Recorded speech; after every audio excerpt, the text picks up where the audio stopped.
तो जितने भी स्टूडेंट हैं भारत के, मैं सारे स्टूडेंट के सामने फिर मैं आज एक के टॉपिक लेकर आया हूँ, ओनली, जो आप देख सकते हैं। ठीक है, तो गौर कीजिएगा मैंने रूल क्या लिखा। इसकी जो स्ट्रक्चर है वो only plus subject plus V1 या V5 प्लस ऑब्जेक्ट मैंने लिखा है।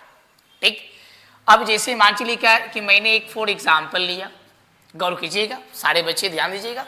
फॉर एग्जाम्पल क्या मैंने लिखा, केवल आप पढ़ते हैं, केवल आप पढ़ते हैं। गौर कीजिएगा मैंने लिखा केवल आप पढ़ते हैं। तो ये केवल की अंग्रेजी आपको मालूम है कि ओनली होना चाहिए, ओनली जिसको बोलते हैं। तो मैंने लिखा ओनली, और आपकी अंग्रेजी यू, आपकी अंग्रेजी यू मैंने लिखा। पढ़ना तो मैंने क्या लिखा, रीड लिखा। ये आपका क्या V1 आ गया। तो ये थोड़ा गौर कीजिएगा कि ये आपका सब्जेक्ट क्या है, यू है। तो यू के साथ कभी नहीं V5 लगता है, ये आपको मालूम है। यू के साथ जब भी लगेगा तो V1 लगेगा। अगर मैं एक V5 की मैं एग्जाम्पल लूँ और एक ऑब्जेक्ट का एग्जाम्पल लूँ तो समझ में आ जाएगा। कहा जाए कि अगला एग्जाम्पल क्या है, गौर कीजिएगा मैंने लिखा नेक्स्ट एग्जाम्पल कि केवल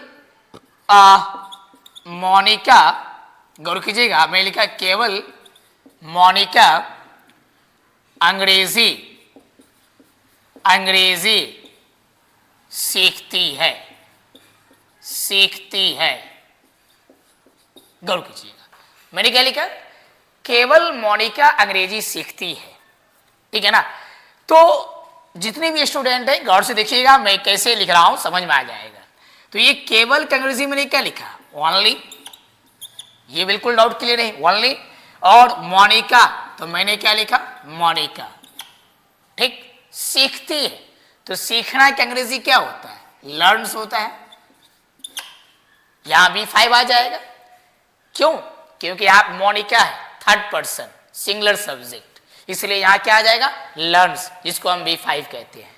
अब क्या सीखती है, तो अंग्रेजी सीखती है, तो आप लिख दीजिए इसको इंग्लिश। क्या लिखना है, इंग्लिश।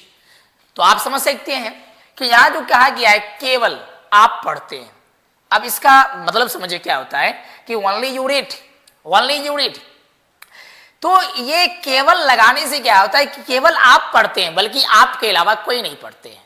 केवल क्या आप पढ़ते हैं, आपके अलावा कोई नहीं पढ़ते हैं। फिर यहाँ क्या कहता है, केवल मोनिका अंग्रेजी सीखती है, मतलब सिर्फ मोनिका के बारे में चर्चा किया गया है, ना कि दूसरे के बारे में ये चर्चा किया गया है। ठीक है ना। तो आप समझ सकते हैं कि जब ओनली के बाद कोई भी सब्जेक्ट आता है तो किस तरह से हम इसको यूज करते हैं, इसका मीनिंग क्या निकलता है। और इससे पिछले वाला क्लास में मैंने पढ़ाया था कि जब सब्जेक्ट के बाद ओनली का यूज किया जाता है तो इसकी मीनिंग अलग हो जाता है। नोट करके कुछ ओनली के बारे में बता रहा हूं, फिर से नोट करके गौर कीजिएगा। मैं इस साइड लेता हूं, ठीक है। मान चलिए कि मैंने लिखा ओनली प्लस सब्जेक्ट, क्या लिखा, ओनली प्लस सब्जेक्ट। और मैंने इस साइड क्या लिखा, ठीक है ना, only plus language, only plus language. मैंने क्या लिखा, ओनली प्लस लैंग्वेज। गौर कीजिएगा। अब थोड़ा गौर कीजिएगा कि ये जो ओनली प्लस सब्जेक्ट लिखा और ये जो लिखा है ओनली प्लस लैंग्वेज, देखिए दोनों में क्या डिफरेंस आएगा। मान लीजिए क्या कि मैं लिखा ओनली यू, इसकी हिंदी क्या, केवल आप। हाँ, इसकी हिंदी क्या, केवल आप। अब आ जाइए इस साइड, कहा जाए क्या, ओनली इंग्लिश, ओनली इंग्लिश। अब इसकी हिंदी क्या, केवल अंग्रेजी। हिंदी क्या होगी भाई, केवल अंग्रेजी होगी। अब थोड़ा गौर कीजिएगा, उसी तरीके से ओनली ही, केवल वाह, ओनली शी, केवल वाह, ओनली मोहन, केवल मोहन, एडीसी आएगी। क्लियर है, आगे आ जाइए। क्या आता है, क्या, ओनली हिंदी, केवल हिंदी, ठीक है ना, केवल हिंदी। आगे आइए, फिर क्या कहता है, ओनली भोजपुरी, ओनली भोजपुरी। नहीं, आपको मालूम है कि हमारे बिहार में भोजपुरी चलती है, आपको मालूम है कि मॉरिशस में भी भोजपुरी चलती है। मॉरिशस एक ऐसे कंट्री है जहां भोजपुरी भी चलती है, उर्दू भी चलती है और इंग्लिश भी चलती है, हिंदी भी चलती है, लेकिन वहां पर ज्यादातर भोजपुरी और हिंदी का यूज किया जाता है मॉरिशस में, ठीक है ना। तो भोजपुरी, ठीक है ना।